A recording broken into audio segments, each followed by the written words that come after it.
Please give a Lake Harriet welcome to Yvette Erasmus.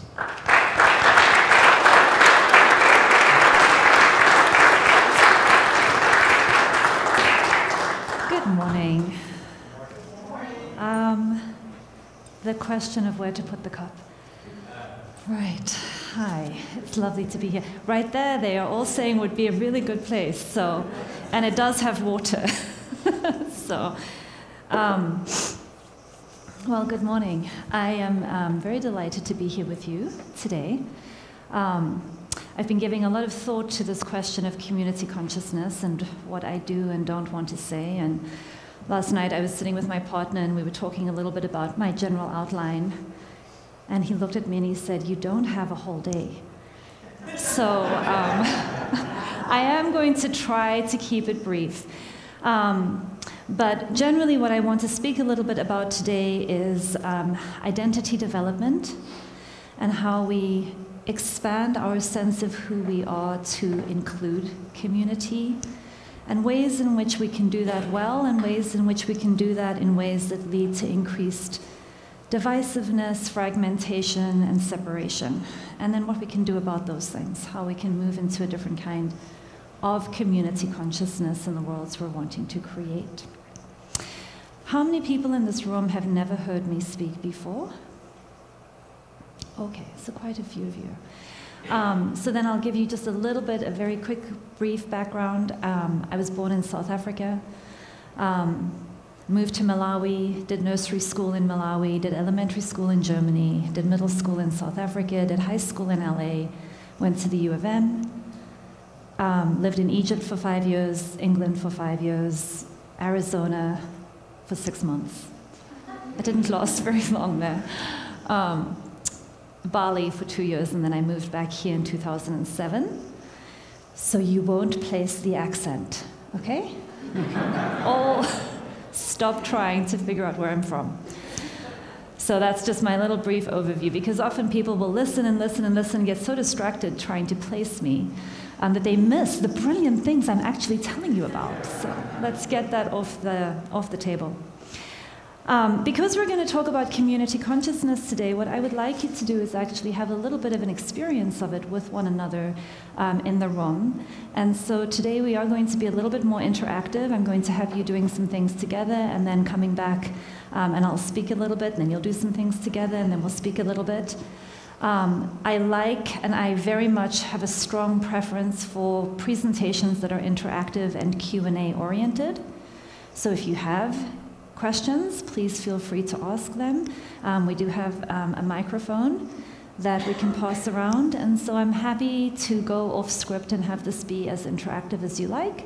And if you feel like just listening, I can talk, no problem, for a whole hour. So we'll just see what we create together.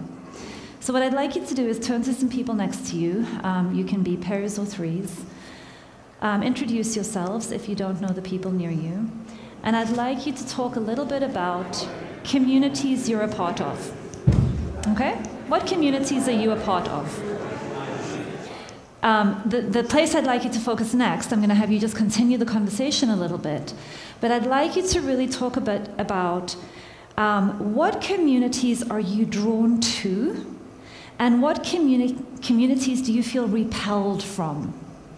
Do you understand what I'm asking about?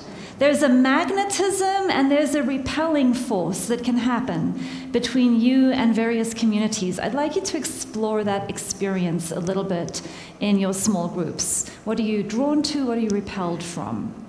Go. Are you talking about ethnic communities or different parts of the city? I am actually leaving it very wide open because I'm curious to see how you all interpret the word community. It can be whatever feels meaningful to you. And you can even have a bit of discussion with one another about what do you mean by that word. Yes? I'm just wondering, is it communities that you're a part of, or that you want to just Any and all of the above. Yep, you can be as specific and as theoretical as you like. All right, 5 minutes, go. Thank you. There is something incredibly fortifying about hearing all voices in the room. You know, it changes the energy, does it not? than when you've got a whole group of people being very quiet and listening and receiving from someone. It's so much more fun when we're actively involved and we get a diversity of voices and connections happening in the space. Can you feel the difference between the two ways of being? Okay. So what I want to talk a little bit about, I'm going to do a bit of talking, you're going to do a bit of talking, is about the shift that I think we need to be making from an old story of separation and our old outdated view of community as being little silos of echo chambers where we hear from people who are just like us in isolated, safe, empty spaces that we substitute for community.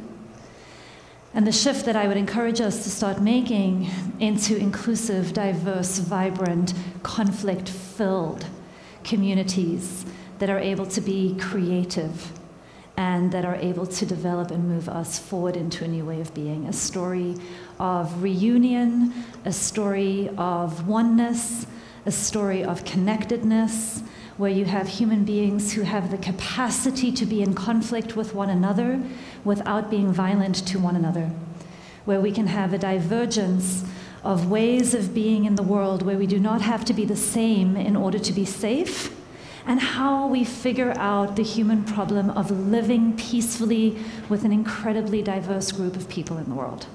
So I'm hoping that that sounds okay to you to listen to for another half an hour or so. But that is really the vision that I hold and that I would like to speak a little bit about today. Okay? So, when we're talking about community, we're talking about connectedness. We're talking about what it means to be with one another in a particular way. And the way that I think that most of us have been taught to be with one another is through a colonializing, conquering mentality, where the thing we need to do is find the people who are just like us, and then we need to go out into the world and get everybody else to agree with us. And this is our strategy for safety. What do you think about that? Does that resonate a little bit? Okay. And so then when we come across people who are not like us, then the question that we are taught to see through is the question of what is wrong. So if you're not like me, then I'm going to start thinking, well, what is wrong? There's either something wrong with you or something wrong with me. And then either you become a project to be changed, or I am a project to be changed. This is very dangerous thinking. We need a new way of approaching difference than through this frame of what is wrong when we come across diversity and controversy and disagreement and different ideologies, different lifestyles, different ways of being. We need a question other than the question of what is wrong to be guiding how we are in relationship with one another. Because if we're going to be building global communities, we need to be in relationship. So today I want to talk a bit more about what it means to be in relationship with that which is not you. Okay? So, I want to talk about a model of development. Now, development is a really loaded term, because we think of development in hierarchical terms. We think of it as getting better than other people, or a civilization that is more developed is somehow superior to others. And so it comes with a lot of ranking and hierarchy, and with that comes a lot of fragmentation, and then a lot of implications culturally about who gets access to resources and who doesn't, and who has power and who doesn't. So it's a loaded term. The way that I would like to use development today is the process of getting to know something about yourself, integrating it, and bringing it into the sense of me. This is me. And the moment I do that, the moment I do a me, remember then there's always a not me, which we're going to talk about today. And then as I expand my sense of me, I can include more and more things. Okay? So I'm thinking about development much like an atom becomes a molecule. It becomes increasingly complex. It has relationships with more parts, and so it expands and is more complex. And then molecules become cells, and cells become more complex. There are more networks of relationships. and then cells become bodies, become living organisms, become ecosystems. That's what I'm talking about today when I use the word development. I'm talking about increasingly complex relationships. Okay? I'm not talking about a hierarchy or a way of being that is better than another way of being. So I want to be very clear about that distinction because that word is used to mean a variety of things. So think a little bit about Kitty is born. Here you are, you're born as a little being. And first you have this experience as an infant of just being like one with everything, right? You don't have this experience of being separate. And I suppose as you get born, you have a terrible experience of being separate, which is why we wail so often about it, right? Because suddenly this experience of oneness has become an experience of separateness. And we find that painful as social creatures, as mammals.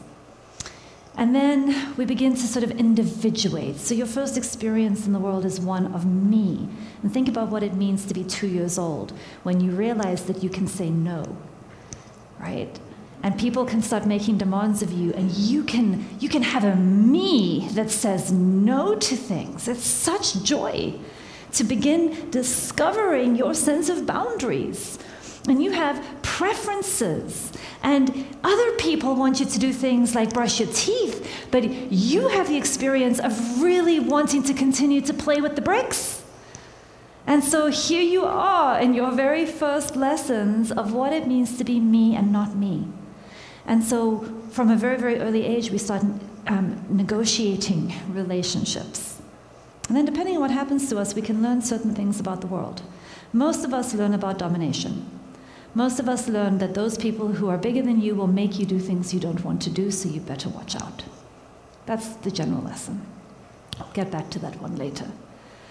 There is a different lesson we could be learning, and that's the one I want to talk about. But before I go there, I want to talk a little bit more about, so here you are, you're 2, so there's a sense of self, there's a sense of me, and the moment that I develop a me, there is a you. So there's a self, and there's an other. And so we get this experience of me versus you, me versus the world. And we're in opposition to one another. And we grow up in the first story, the story of separation, being a story of only one of us can get our needs met. One of us will win. Either mom gets her needs met or I get my needs met. Either dad gets his way or I get my way. Either whatever attachment figure, caregiver I am living with in whatever family structure I'm with, either they get it or I get it. So we develop a consciousness of either or, and we develop a competitiveness and a scarcity mentality. But then, in order to be safe, we start expanding our sense of me. So not only is it me isolated, but it's also, wait a minute, it's me and the people that I happen to live with.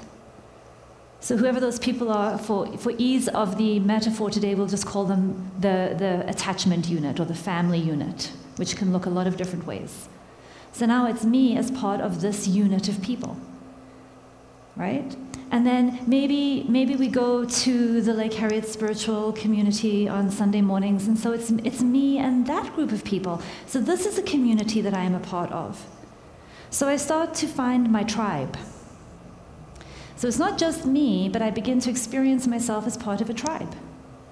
And the moment that I start doing that as I develop, you ask each other, well, what school do you go to, and what neighborhood do you live in, and where were you born, and so we start to develop an expanded sense of identity where it's not only me as an individual, but it is me as part of the tribes with which I identify. And those can be ethnic, those can be racial, those can be cultural, those can be defined by the attachment systems that feel meaningful to us.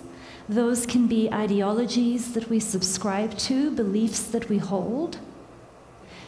But we start to include in our sense of self, we expand our sense of self to start including those people who are like me.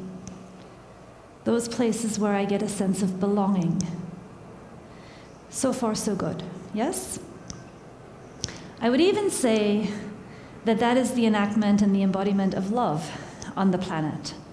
When I can expand my sense of self to include not only my isolated self, but also all the people that I'm going to go to bat for. That is an expansion of love. Okay? And it is also part of an expansion of identity.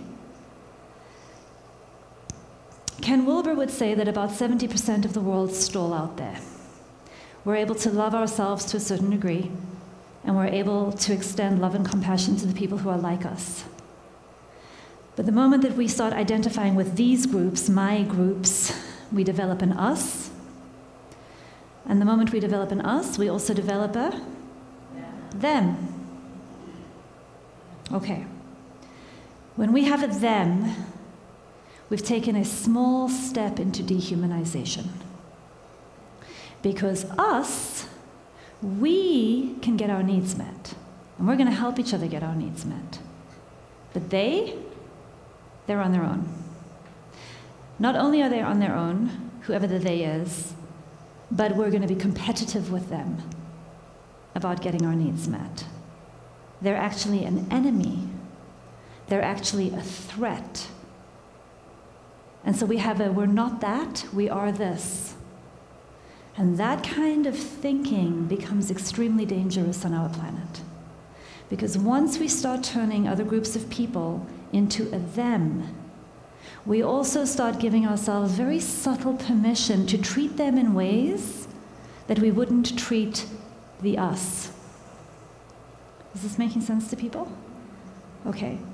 So I'm going to make it super personal, and I'll tell you one that's very, very common. The moment that I see people through the label of child, they are children, I start giving myself permission to do things to them that I wouldn't do to my neighbor. Okay? Or I'll give you another one that I see a lot. The moment that they are students, I can do things to them and I can expect things of them that I wouldn't want somebody expecting of me. Or if they are North Koreans, or if they are Tea Partiers, or if they are crazy liberal progressives, I can suddenly start doing and saying things about them and to them that actually make me feel good. Self-righteousness is one of the most dangerous energies on this planet today. It is incredibly divisive. And it is a stage of what I would call community development that we have stalled out at and really need to step up our game and develop beyond. And so the development beyond that is away from, so first it's me versus you. We all have this. Okay? I especially have this with my partner when I'm angry. Okay? It is me versus you, and I will be right and you will be wrong. And then we'll stay stuck there for a couple of days until both of us get a little more conscious. All right? So we have that. I'd encourage you not to not me anything. That's me too. And then there's our family, or then there's our neighborhood, or then there's our community, or then there's like my people, my tribes. And I'm going to go to bat for them versus them, those other people over there, those bad ones. This is another consciousness that I think we need to evolve out of. The good people versus the bad people. What nonsense is this? It's nonsense. We are not on this planet to become better and better people and to be little projects to become compliant with cultural systems that do not work for our global community. That is not, in my opinion, the purpose of your life. The purpose of your life is to come alive. The purpose of your life is to find out who you really are and to become part of the human community. To recognize your shared humanity with other humans on this planet, and to even extend beyond that, your shared fate with life on this planet. And to begin thinking about community in a more expansive way than us versus them in little siloed echo chamber groups where we can feel comfortable and self-righteous, or helpless and terrified and fearful. So the next step in that development, the next expansion of your sense of identity, is from a tribal consciousness, which we often think of as community consciousness, into a human consciousness. What does it mean to be a human being on this planet? And now here's what gets complicated about that. We are not all the same on the surface. We have different preferences. We have different assumptions that we make. We have different rituals and routines in our families. We have different foods that we enjoy. Our biologies have slightly different needs in terms of how much sleep and how much light and how much nutrient and which kind of nutrient and where the nutrient comes from. We have a ton of diversity. How are we going to hold that peacefully with one another? How are we going to do that? The structural systems in which we operate do not support the kind of consciousness that gives us the tools to live together in ways in which we can co-create and be different and live in peace. There seems to be this underlying assumption that we all have to be the same and think the same before we can get there, and I want to challenge that. I don't think that is true. What I do think needs to happen is that we need to be able to hold tensions, and we need different skills for working with difference than the ones that most of us have been given. One of the tools that I think is incredibly helpful is having what Marshall Rosenberg, who is the founder of nonviolent communication, called a needs consciousness. And I've talked about that here before at times, this idea of putting our attention on universal human needs. Because life on this planet isn't that complicated. We need the same things. Okay, I'm going to come back to needs in a moment. I first want to finish my developmental model with you. So we've come from the self, me versus you, and we've moved into myself as part of a smaller community of people like me. So now I have my tribe, and it becomes us versus them. And then we're going to step into, wait a minute, I'm also human, like all of these other people, and I can step into more of a shared humanity consciousness, and I go, what does it mean to be human? What does it mean for human beings on this planet to live and work together? And instead of being against one another, instead of getting tribally violent, what would it be like for us to be thinking together about spirituality as human beings, or about safety and security on the planet, or about sustainability, or about all of the isms that any one of us could feel inspired to do something about? Or we started looking at the problems of the world together with multiple lenses and multiple ways of thinking and knowing, and actually did some creative problem solving together, where we don't have to be the same, but we're going to bat for the same things. Does that make sense? So now we have a shared humanity. I no longer see you as my enemy because you're different from me. I see you as having a subjective experience, a contextualized subjective experience on this planet that I can learn from, that I can get curious about. And everything that I previously said, oh, that's not me, I can expand my sense of self to being like, oh, that is me too. This is also me. A personal place where this has played out for me recently is in this, well, it's not recent, this has been a lifelong thing. We have these roles that a domination system will put us into. You're either perpetrator or victim or rescuer.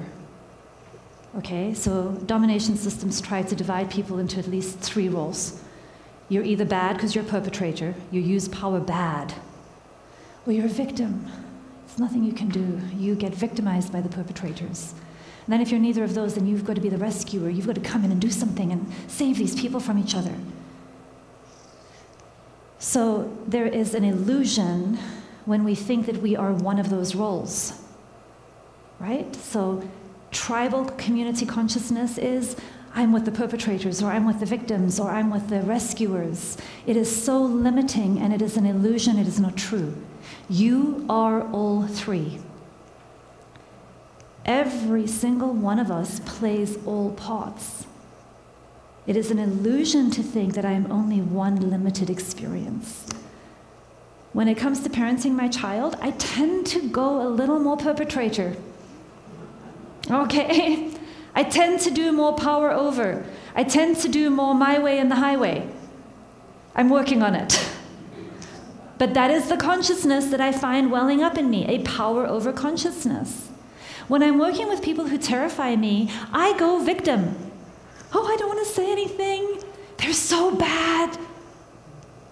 They're so abusive. They attack people. They're offensive. They insult people. I'm so little. I can't do anything. I just want to be safe around them. They victimize and hurt me and others.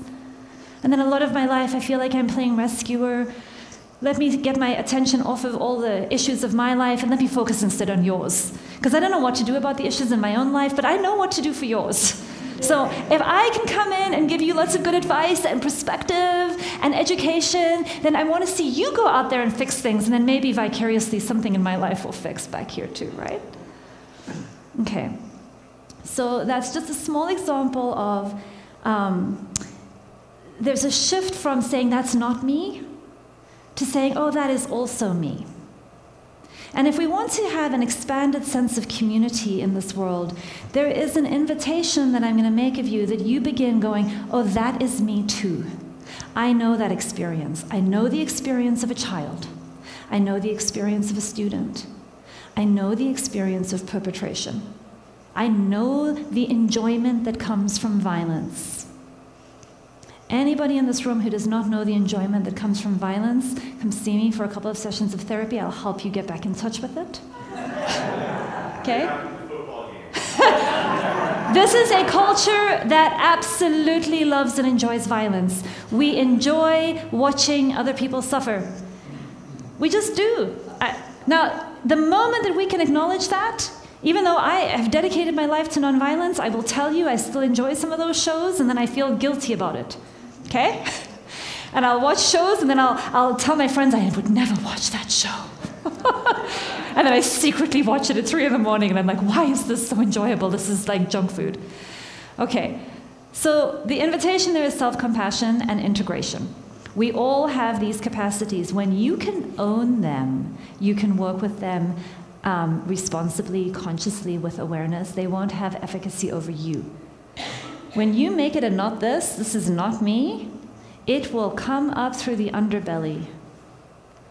Okay? It will come up and it will bite you from an area that you didn't see coming. And I don't want to be terribly politically, I don't want to be offensive, but I often am. It is part, I think, of what happened in the recent elections. The moment that you try to get a group or a voice or a perspective subdued, fragmented out, not important, not included, not seen, not heard, the moment you vilify a group, it will go underground for a while and you'll think it's not there. But it will start getting all kinds of power, and it will come up to be seen, to be heard, to be witnessed. And the invitation that I'm giving you today is to be loved, to be transformed, to be included, to say, oh, I can find that place in me too. I'm not that different. We get into a sense of shared humanity, because the kind of community consciousness that I think we need in this world is one in which human beings are not turning on one another and are not enjoying hurting one another. And then, the very final stage of development is when we get into the sense of experiencing ourselves as spiritual beings who are actually at one. We get into this experience of oneness. Many people who meditate speak of getting to that place where you start dropping all those attachments and you just feel the sense of connectedness with source energy, with divine energy, with life energy, whatever language works for you. But it is a place that you get to where you've transcended the suffering and you are at one with it. A little caveat on the word transcend. I hear that word used to mean spiritual bypass of being a human being. And I'm not talking about a spiritual bypass. When I talk about transcend, I want you to hear of it as transcend and include. So I'm still suffering. There is still pain. I still get annoyed with the traffic. I am all of this, and I can still experience a sense of oneness and love and compassion in the world within which I live. It doesn't need to fragment me. But that is the experience of including difference, of including humanity. And too often, I hear people who want to use things like meditation to somehow not be human anymore, to somehow jump out of their bodies and then just have this energetic experience, and because they don't know what to do with all this chaotic messiness, so they think that the answer is to just jump out. So that's not my approach. You certainly can try that. I'd love to hear how that works. It seems to be one of those places where it comes back to people in subversive ways later. But I'm really talking about enjoying the animal nature of yourself, enjoying the differences, enjoying the complexity, learning to enjoy the conflict, and joining one another in that process and not fragmenting out. Okay? It's not this group against that group. That consciousness will keep you divided. So I want to come back to needs consciousness because it's the one tool that I want to give you today is the focus on universal human needs. And it's kind of a loaded term, another one, universal human needs, but I'd like you to at least imagine that there are things on this planet that all human beings are motivated to get through survival, for survival and for thriving. Okay, so survival needs and thriving needs. And a Chilean economist, Manfred Max Neef, came up with a system where he sort of distilled it down to 9 needs, and he proposes that there are 9 fundamental human needs that all people on this planet are motivated to get. And what would it be like if we created communities and social structures that were focused on meeting people's needs instead of generating profit? What would that be like? What would it be like if we began working with one another in ways in which we went to bat for the needs of humanity on this planet and stopped getting divisive over who gets what? Sometimes I think we behave like we're in preschool. My brick, no, your brick. And we don't have a teacher coming in saying, you have to learn to share. Okay, but this is, in some ways, politically, we're stuck at this infantile level. So I'm going to give you a handout. It's got a chart with 9 needs. And it's going to be overwhelming. I don't expect you to integrate the chart, but I want you to have it so that you can take it with you today to at least continue the conversations after you leave here this morning. But what I'd like you to do is scan through it, and I'd like you to think about in your own communities today, which of these needs are well met? Which of these needs do your communities resource you and others in? And are there any places on this chart where you could see opportunities for meeting your needs or other people's needs more fully? And I'd like you to be thinking about the structures within which you live and work. And I'd like you to start thinking about what would it be like if we made decisions based on how well certain policies met people's needs. And here are just 9 beginning needs, okay? So I'm going to hand it out, and I'll do that while you're in small groups, because what I'd like you to do is just turn to the people next to you. I'd like you to debrief a little bit. How's this content landing? What's resonating? What isn't resonating? Don't have to agree with me. That's part of the beauty of this. And then I'll come around, I'll give you the sheet, and I'll give you a little bit of time to at least consider it. And then we'll join back together and close. Does that sound all right to everybody? There is so much here, even as I was just going around and talking very briefly to a couple of people. there's so little I can actually say in an hour. But I want to just say this. We have this experience of these things cycle through and nothing is changing, and what can we do, right? It's so overwhelming. I don't actually have the influence to change the things that I think need to be changed. Or people keep having these conversations and nothing really gets better. And it's very easy to get into a place of feeling resigned and hopeless and despairing. I know this place, and what I would encourage you to do is when you get there, wallow in it. Okay? I read recently that the word remorse means biting back. Think about that for a moment. So every human experience, every experience you have, has information for you. And we need to start living in ways that we are listening to the information that is emerging from within, because that is where our wisdom lies. So when I do something and I feel remorse, it's usually, if I can get rid of a lot of cultural programming, it's because when I do something in the world that does not meet my needs and the needs of those around me, we are one, I will naturally feel a sense of remorse. There is an intuitive biting back, because what I do to you, I do to me.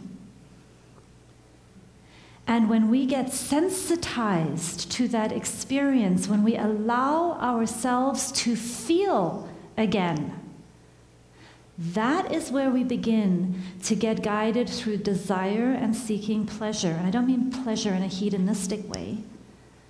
I mean, we begin to get access to what the next step is that serves not only my egocentric, selfish self, but the part of me that is in community with you in shared humanity and knows the next right step for us collectively.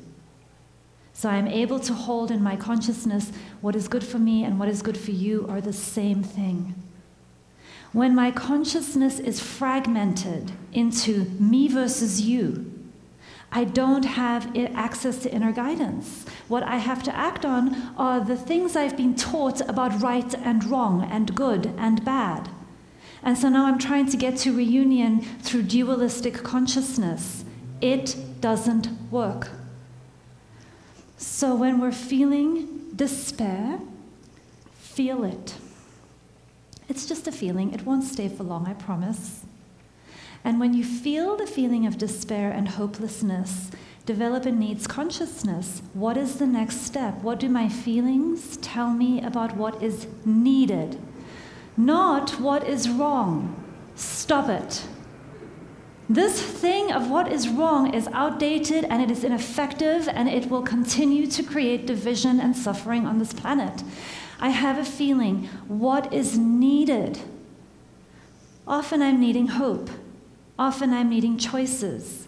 Often I'm needing to be able to use the power that I have in what Sharon Salzberg talks about, our 3 feet of influence.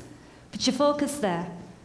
Where do you have your 3 feet of influence? Get into the here and now and into direct experience with what is in front of you. Because if you keep your attention on the political atmosphere where you have no agency, you will forget what you are actually here for, which is the relationships of your life and the way you are being in your community here. And we want to escape into ideology all the time. It's just so much more comfortable and fun to talk about things than to be in things. Okay. I hope you continue this conversation. It's a very important one to keep having, and I believe we're going to get in a circle, and I have a poem to share with you, and then we will be done. Okay. Wonderful. Yvette Erasmus.